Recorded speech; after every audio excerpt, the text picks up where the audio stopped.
going to skip the flattery and the attaboys, because I do know this. The sooner that we become less impressed with our life, with our accomplishments, with our career, with whatever that prospect is in front of us, the sooner we become less impressed and more involved with that and these things, the sooner we get a whole lot better at doing them. So, I'm going to talk to you about some things I've learned in my journey. Most from experience, some of them I heard in passing, many of them I'm still practicing, but all of them I do believe are true. Now, they may be truths to me, but don't think that that makes them mine, because you cannot own a truth. So please think of these as signposts, approaches, paradigms that give some science to satisfaction. They're yours to steal, they're yours to share, liken to your own lives, to personally apply in your own lives, in your own way, should you choose to. So, here we go. Number one, life's not easy. Life is not easy. It is not. Don't try to make it that way. Life's not fair. It never was. It isn't now, and it won't ever be. Do not fall into the trap, the entitlement trap, of feeling like you're a victim. You are not. Get over it and get on with it. And yes, most things are more rewarding when you break a sweat to get them. Number two, I love this one. Unbelievable is the stupidest word in the dictionary. Should never come out of our mouths. Think about it. To say, oh wow, what an unbelievable play. It was an unbelievable book, an unbelievable film, an unbelievable act of courage. Really? It may be spectacular, it may be phenomenal, most excellent or outstanding, but unbelievable? Give others and yourself more credit. It just happened. You witnessed it. You just did it. Believe it. What about the other side of unbelievable? You know, that side when we humans underperform or act out of our best character. For instance, man flies a suicide jet into the World Trade Center. Millions die from diseases every day that we have cures for. Bob the Builder swears that he's going to have your house built by Thanksgiving, and you can't move in until Christmas the next year. Our best friends lie to us, and we lie to ourselves all the time. Unbelievable? I don't think so. Again, it just happens, and it happens every day. Nothing that we Homo sapien earthlings do is unbelievable. And if there's one thing you can depend on people being, it's people. So we shouldn't be surprised. We, us, are the trickiest mammals walking the planet. I'm not worried about the monkeys. I'm worried about you and me. So acknowledge the acts of greatness as real, and do not be naive about mankind's capacity for evil, nor be in denial of our own shortcomings. Happiness is an emotional response to an outcome. If I win, I will be happy. If I don't, I won't. It's an if-then, cause and effect, quid pro quo standard that we cannot sustain because we immediately raise it every time we attain it.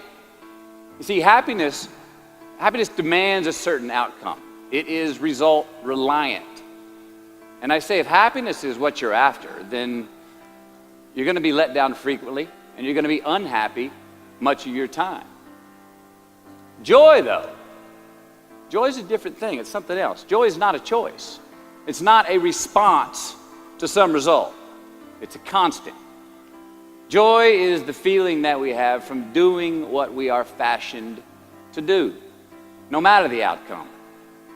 Now, personally, as an actor, I started enjoying my work and literally being more happy when I stopped trying to make the daily labor a means to a certain end. For example, I need this film to be a box office success. You know, I need my performance to be acknowledged. I need the respect of my peers. All those are reasonable aspirations, but the truth is, as soon as the work, the daily making of the movie, the doing of the deed became the reward in itself for me, I got more box office, more accolades and respect than I ever had before. See, joy is always in process.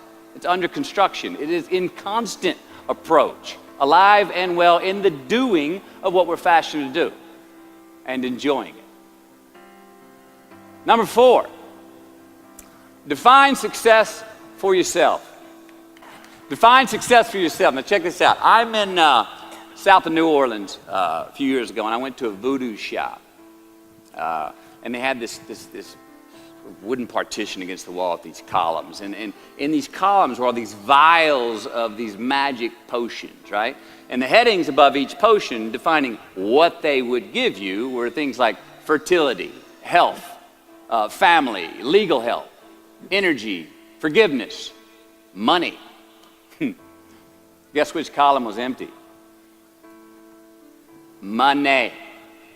Let's admit it. Money is king today. It's what makes the world go round. It is success. The more we have, the more successful we are, right? Now, I would argue that our cultural values have even been financialized. Humility is not in vogue anymore. It's too passive. It's a get rich quick on the internet, richest 15 minutes of fame world that we live in, and we see it every day. But we all want to succeed, right? So the question that we got to ask ourselves is, what success is to us? What success is to you? Is it more money? That's fine. I got nothing against money. I don't.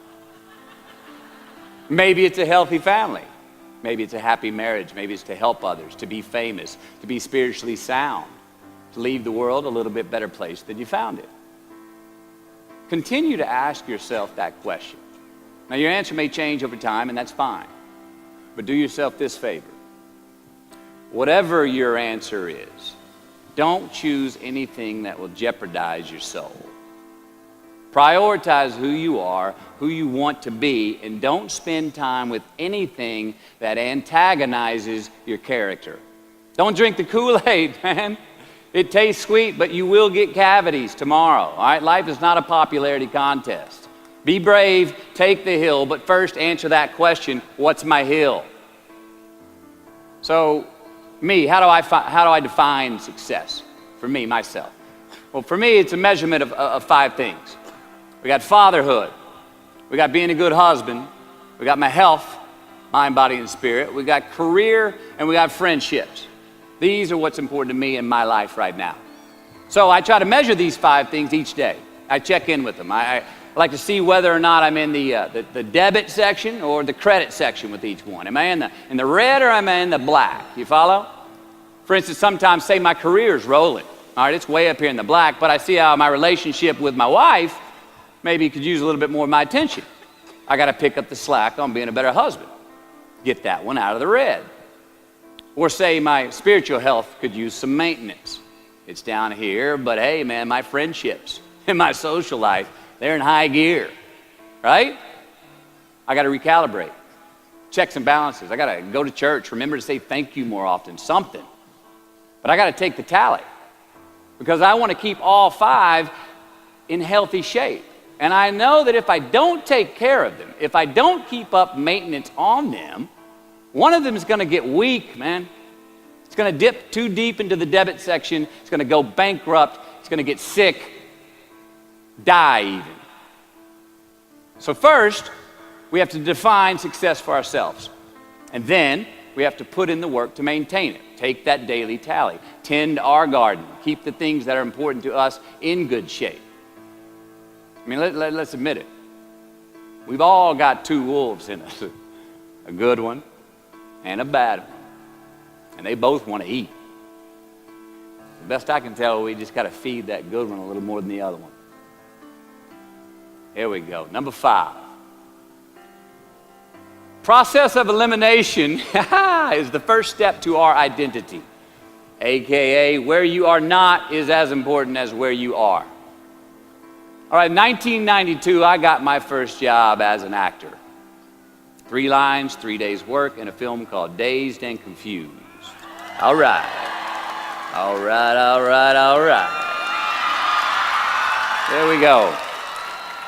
So this director of that film, Richard Linklater, he kept inviting me back to set each night, putting me in more scenes, which led to more lines, all of which I happily said yes to.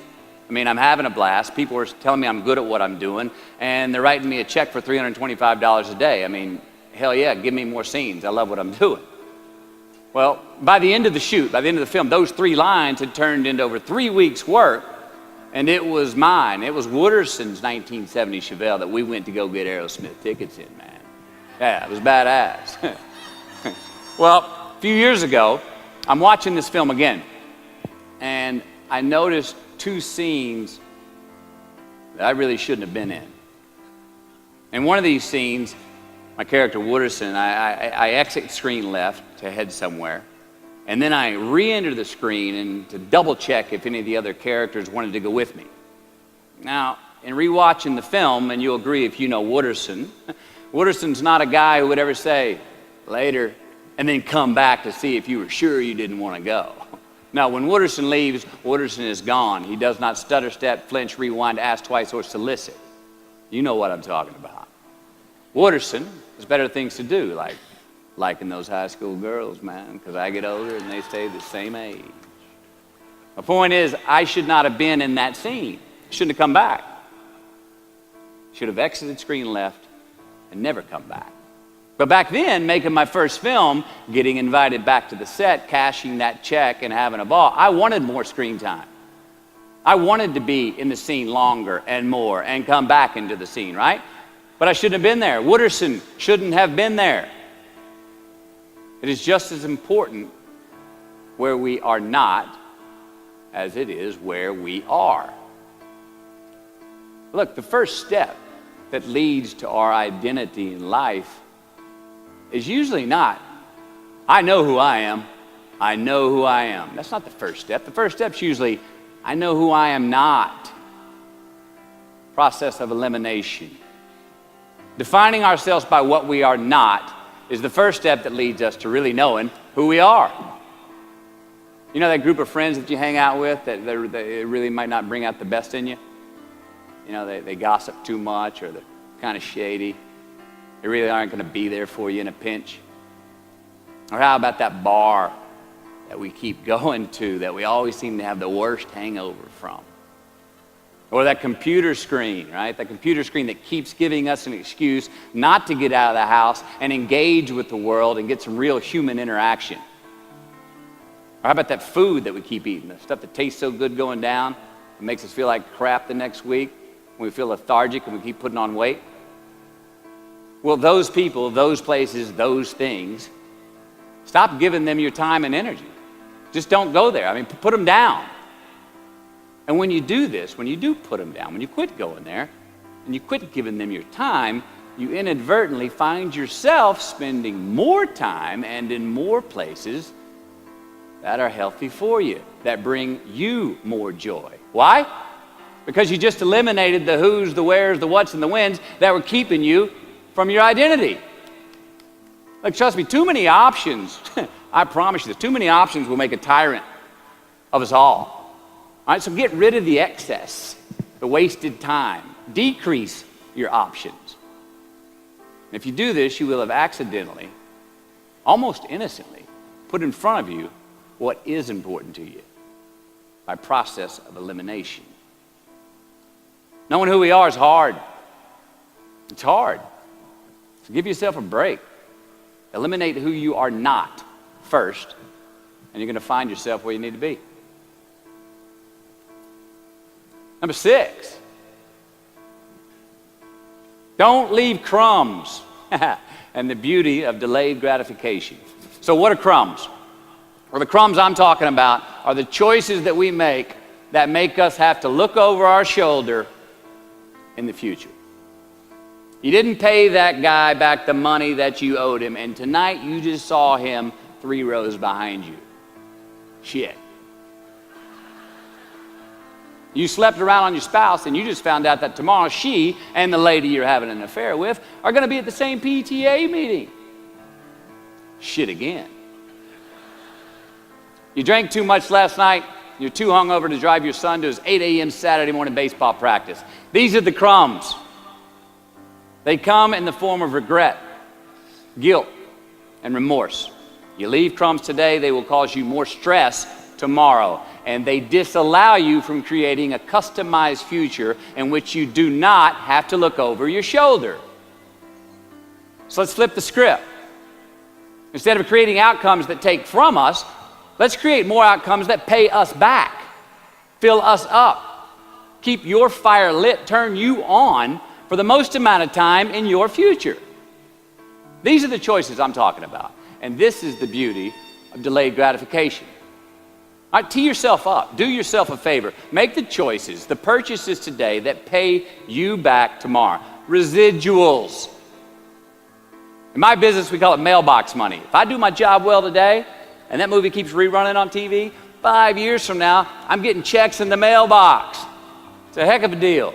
So whether it's prepping the coffee maker the night before, so all you got to do is press the button in the morning, or getting ready for the job interview early so you don't have to cram the night before, or choosing not to hook up with that married woman because you know you're going to feel horrible about it tomorrow, and her husband carries a gun, or paying your debts on time so that when you do see that guy 3 rows back tonight, you don't have to hunker down in your seat hoping that he don't see you. Get some ROI. You know what that is? Return on investment. Your investment. You. Customize your future. Don't leave crumbs. Number 7. Dissect your successes and the reciprocity of gratitude. We so often focus on failure, don't we? When we study failure, we obsess with failure. We dissect failure and our failures. We dissect them so much we end up intoxicated with them to the point of disillusion. I mean, when do we write in our diary? Usually when we're depressed. What do we gossip about? Other people's flaws and limitations. And we can dissect ourselves into self-loathing if we're not careful. I find that most of the times our obsession with what is wrong just ends up breeding more wrong, more failure. Now, the easiest way to dissect success is through gratitude. Giving thanks for that which we do have, for what is working. Appreciating the simple things we sometimes take for granted. We give thanks for these things, and that gratitude reciprocates, creating more to be thankful for. It's really simple, and it works. Now, I'm not saying be in denial of your failures. No, we can learn from them too, but only if we look at them constructively, as a means to reveal what we are good at, what we can get better at, what we do succeed at. Now, personally, I've read a whole lot of my bad reviews. All right? I've had quite a few. Written by the more talented critics, they are the ones who give constructive bad reviews. They reveal to me what did translate in my work, what came across, what was seen, or what wasn't. Now, I don't obsess on the unfavorable aspect of their review, but I do seek what I can learn from it. Because their displeasure actually uncovers and makes more apparent what I do well, what I am successful at, and then I dissect that. All right, life's a verb. We try our best, we don't always do our best. Well, architecture is a verb as well. Yes, it is. And since we are the architects of our own lives, let's study the habits, the practices, the routines that we have that lead to and feed our success, our joy, our honest pain, our laughter, our earned tears. Let's dissect that and give thanks for those things. And when we do that, guess what happens? We get better at them, and we have more to dissect. Number 8, make voluntary obligations. All right, mom and dad, since we were young, they teach us things as children. Teachers, mentors, the government, and on laws, they all give us guidelines for which to navigate this life. Rules to abide by in the name of accountability. I'm not talking about those obligations. I'm talking about the ones that we make with ourselves, with our God, with our own consciousness. I'm talking about the you versus you obligations. We have to have them. Now again, these are not societal laws and expectations that we acknowledge and endow for anyone other than ourselves. These are faith-based obligations that we make on our own. These are not the lowered insurance rates for a good driving record. You will not be fined or put in jail if you do not gratify these obligations I speak of. No one else governs these but you. They are your secrets with yourself, your own private counsel, personal protocols. And while nobody throws you a party when you abide by them, no one's going to arrest you when you break them either, except yourself. Or some cops who got a disturbing the peace call at 2:30 in the morning because you were playing bongos in your birthday suit. That was me. An honest man's pillow is his peace of mind. And when you lay down on that pillow at night, no matter who's in your bed, we all sleep alone. These are your personal Jiminy Crickets. And there are not enough cops in the entire world to police them. It's on you. It's on you. Number 9, from can to want. All right, check this out. In 1995, I got my first big paycheck as an actor. I think it was 150 grand. The film was almost Boys on the Side, and we were shooting in Tucson, Arizona. And I had this sweet little adobe guest house on the edge of the Saguaro National Park. The house came with a maid, my first maid. It was awesome. So I got a friend over one Friday night, and we're having a good time, and I'm telling her about how happy I am with my setup. The house, the maid, especially the maid. I'm telling her, look, this lady, she cleans the place up after I go to work. She washes my clothes, the dishes, puts fresh water by my bed, leaves me cooked meals sometimes. Look, she even presses my jeans. And my friend, she smiles at me, happy that I'm excited over this. And she says, well, that's great, Matthew, if you like your jeans pressed. And I kind of looked up at her, my jaw caught hanging open. I stuttered a moment. Had that dumbass look that you get when you just been told the truth and you didn't think about it, and it hit me. I hate that line going down the front of my jeans. I hate that line. And it was then, for the first time, that I noticed it. I'd never thought about not liking that starch line down the front of my jeans because I'd never had a maid to iron my jeans before. And since she did, now for the first time in my life, I just liked it because I could get it. I never thought about it if I really wanted it. Well, I didn't want it there, that line. And that night I learned something. Look, just because you can, nah, come on. It's not a good enough reason to do something. Even when it means having more. Right, be discerning. Choose it because you want it. Do it because you want to. Never had my jeans pressed again. I hate that line. Number 10, a roof is a man-made thing. This may cut a little close to the bone since the geography, but I think we all were there and we'll all remember where we were. But in January the 3rd, 1993, it was the NFL playoffs, and your Houston Oilers were playing the Buffalo Bills. The Oilers were up 28-3 at halftime, 35-3 early in the third. Frank Reich and the Bills come back to win 41-38 in overtime for one of the greatest comebacks in NFL history.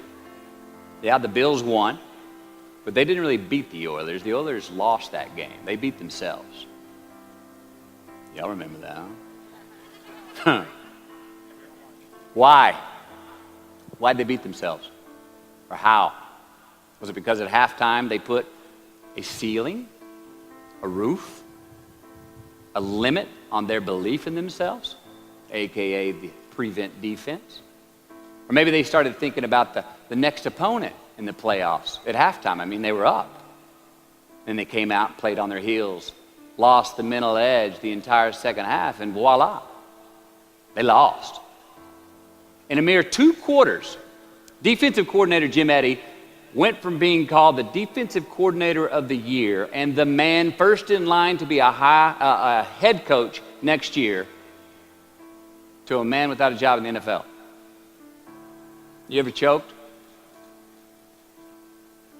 Nobody has ever choked? I have.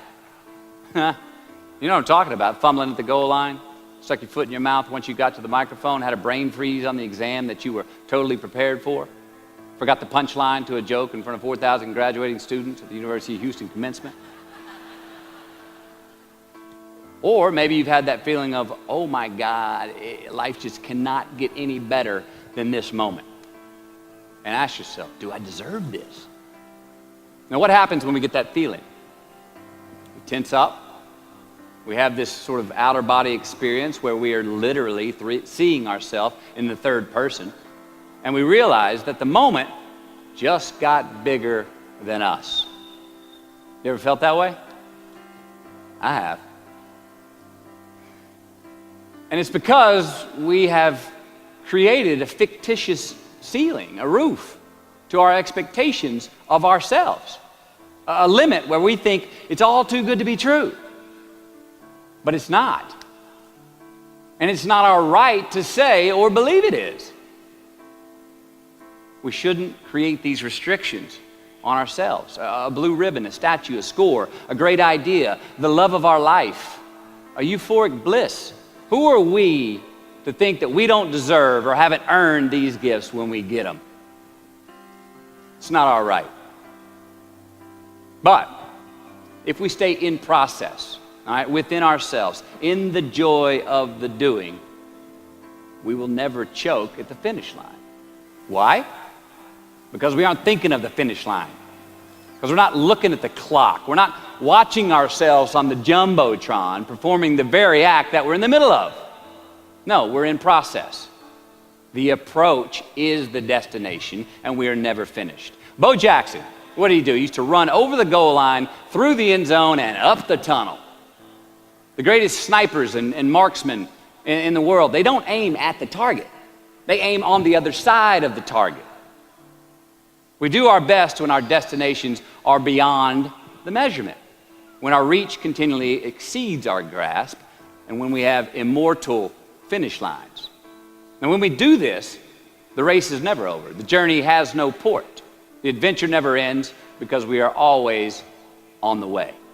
So do this, and let somebody else come up and tap you on the shoulder and say, hey, you scored. Let them run up and tap you on the shoulder and say, man, you won. Let them come tell you, you can go home now. Let them say, I love you too. Let them say, thank you. Take the lid off the man-made roofs that we put above ourselves and always play like an underdog. Here we go. Number 11, turn the page. The late and great University of Texas football coach Darrell Royal. I don't know if y'all remember him. He won a national championship in '69. He won a couple of national championships. You know Darrell Royal? He was a friend of mine and a good friend of many people. Now, a lot of people looked up to this man. One of the people that looked up to him was a musician named Larry. Now, at this time in his life, Larry was in the prime of his country music career. He had #1 hits, and his life was rolling. And he had picked up a bad habit of snorting the white stuff somewhere along the line. And at one particular party, after a bathroom break, Larry went confidently up to his mentor, Darrell, and he started telling him a story. Coach Royal listened, as he always had. And when Larry finished his story and was about to walk away, Coach Royal put a gentle hand on his shoulder, and he very discreetly said, hey, Larry, you got something on your nose there, bud. Well, Larry immediately hurried to the bathroom mirror where he saw some of the white powder that he hadn't cleaned off his nose. He was ashamed. He was embarrassed, as much because he felt so disrespectful to Coach Royal, and as much because he'd obviously gotten too comfortable with the drug to even hide it as well as he should. Well, the next day, Larry went to Coach's house. He rang the doorbell. Coach answered, and he said, Coach, I need to talk to you. Darrell said, sure, come on in. Larry confessed. He purged his sins to Coach. He told him how embarrassed he was and how he had lost his way in the midst of all this fame and fortune. And towards the end of an hour, Larry, who was in tears, he asked Coach, he said, Coach, what do you think I should do? And Coach, being a man of few words, just looked at him and calmly said, Larry, I have never had any trouble turning the page in the book of my life. Larry got sober that day, and he's been sober for the last 40 years. You ever get in a rut? You know what I'm talking about? You get in a funk. Get stuck on the merry-go-round of a bad habit. I have. Look, we're going to make mistakes. You got to own them. Then you got to make amends. And then you got to move on.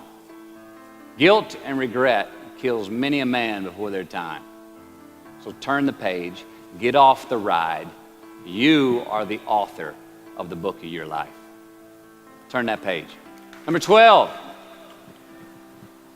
Give your obstacles credit. You know those no fear t-shirts that were out? I don't know. People used to wear them 10 years ago. No fear. Anybody remember those, or is it just me? I saw them everywhere. All right. I don't get them, and I never did. I mean, I try to scare myself at least once a day. I mean, I get butterflies every morning before I go to work. I was nervous before I got here to speak tonight. I think fear is a good thing. Now, why? Because it increases our need to overcome that fear. All right, so say your obstacle is fear of rejection. All right, you want to ask her out, or you want to ask him out, but you fear that he or she may say no. All right, you want to ask your boss for that promotion, but you're scared he's going to think you're overstepping your bounds. Well, instead of denying those fears, declare them. Say the fear out loud. Admit it. Give them the credit they deserve. Don't get all macho and act like they're no big deal. And don't get paralyzed by denying that they exist and therefore abandoning your need to overcome them. I mean, I'd even subscribe to the belief that we're all destined to have to do the thing that we fear the most anyway, at some point. So give your obstacles credit, and you will, 1, find the courage to overcome them, or you will, 2, see more clearly that they're not really worth prevailing over. So be brave, have courage, and when you do, you get stronger, you get more aware, you get more respectful of yourself and that which you fear. Number 13. So how do we know when we cross the truth? 13. Someone was asking, why did I pick 13? That's an unlucky number. Well, I don't know when 13 got the bad rap and became the mongrel of numerology. It's never done me wrong, 13. In fact, 13 has been a pretty lucky number for me, and I want to tell you how. I've always taken these 21-day trips by myself to far-off places where I usually don't know the language and nobody knows my name. They're adventures, one, but they're also a purge.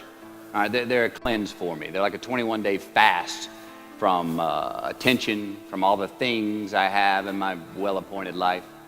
They're a check out so I can check in with me, see how I'm doing, be forced to be my own and my only company, to have a look in my mirror. And we all know what can happen when we do that. Sometimes we do not like what we see. Well, in 1996, right after I got famous from a film I did called A Time to Kill, I headed out on one of these 21-day walkabouts, and this time to the jungles and the mountains of Peru. The sudden fame that I just gotten was somewhat unbalancing. My face was everywhere. Everyone wanted a piece of me. People I'd never met were swearing that they loved me. Everywhere I went, there I was on a billboard, a magazine cover. It was just weird overall. You know, I was asking myself, what's the reality in this and what's the bullshit? Did I deserve all this? These were all questions I was asking myself. Well, who was I was another. Now, there's always an initiation period with these trips, an amount of time that it takes for the place to initiate the traveler, the time it takes to disconnect from the world we just left and become completely present in the one we are traveling in. Now, for me, that initiation period usually lasts about 13 days. 13 hellish days until I am out of my own way. Well, it was the night of the 12th day of my 21-day trip. I'm settling into camp. I'd already hiked 80 miles to this point, and I had a 3-day trek ahead of me to Machu Picchu. And I was full on sick of myself, wrestling with the loss of my anonymity. I was guilt-ridden for sins of my past. I had a lot of regret. I was lonely, disgusted with my company.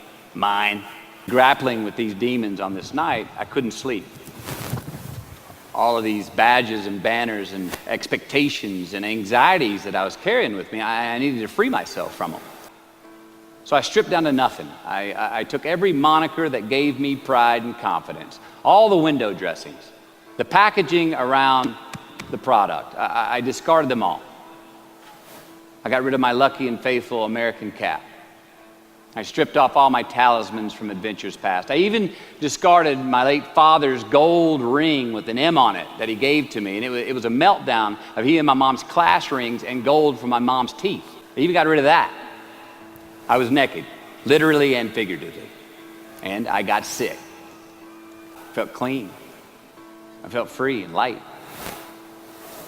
Along a muddy path on this walk, I turned a corner. And there in the middle of the road was this mirage, this magnificent pinks and blues and red colors that I'd ever seen. It was electric, glowing and vibrant, just hovering just off the surface of the jungle floor as if it was plugged into some neon power plant. I stopped, I stared, there was no way around it. The jungle floor in front of me was actually thousands of butterflies there in my path. It was spectacular. So I stayed a while. And somewhere in my captivation, I heard this little voice inside my head say these words. All I want is what I can see. And all I can see is what's in front of me. Now at that moment, I had stopped anticipating what was around the corner. For the first time, I stopped thinking about what was coming up next. What was up ahead? Time slowed down. I was no longer in a rush to get anywhere, and my anxieties were greatly eased. A few hours later, I returned to camp. Even the local Sherpas I was traveling with, they noticed calling out to me, "Sois luz, Mateo, sois luz," which means you are light in Spanish. See, I forgave myself that morning. I let go of the guilt. The weight that was on my shoulders was lifted, my penance was paid, and I got back in good graces with my God, and I shook hands with myself, my best friend, the one that we're all stuck with anyway, ourselves. And from that morning on, the adventure was awesome. I was present, I was out of my own way, I was not anticipating next, I was embracing only what was in front of my eyes and giving everything the justice that it deserved. You see, I crossed the truth that morning. Now, did I find it? I don't know. I think it found me. Why? Because I put myself in a place to be found. I put myself in a place to receive the truth. So how do we know when we cross the truth? Well, I think the truth's all around us all the time. I mean, I think the answer, it's always right there or right there. I think it's all around us. We just don't always see it. We don't always grasp it, hear it, access it. Usually because we're not in the right place to do so. So what do? First, I believe we've got to put ourselves in the place to receive the truth. Let's do a minute. We live in an extremely noisy world with all kinds of frequencies coming at us. We got commitments, we got deadlines, fix this, do that, plans, expectations, and they all make it hard to get clarity and peace of mind. So we have to consciously put ourselves in places to receive that clarity. Now that may be prayer, that may be meditation, that may be a walkabout, that may be being in the right company, a road trip, whatever it is for you. Schedule that time. Schedule it. So, if we do that, if we hear it, if we put ourselves in a place to hear it, and we do, and it's become clear, a truth, natural and infinite, then the second part comes, which is to personalize it. Ask yourself how it works for you, how it applies to you personally, why you need it in your life specifically. And if you do that, then comes the third part. Have the patience to internalize it and get it from our intellectual head, thinking about it, and into our bones and our soul and our instinct. Now, we cannot rush this part. It does take time. So if we get that far, we've received it, we personalized it, and we've internalized it. If we make it that far, we've got to have the courage to act on it, to actually take it into our daily lives and practice it, to make it an active part of who we are and live it. Do that. All right, if we can do that, then we have what I believe is heaven right here on earth. I mean, that's the ticket, isn't it? Think about it. I know that's where I want to live. While we're here, and they're going to run across the Jumbotron. Let's make it a place where we break a sweat, where we believe, where we enjoy the process of succeeding in the places and ways that we are fashioned to, where we don't have to look over our shoulder because we're too busy doing what we're good at, voluntarily keeping our own counsel because we want to, traveling towards immortal finish lines. We write our own book, overcoming our fears. We make friends with ourselves. And that is the place that I'm talking about.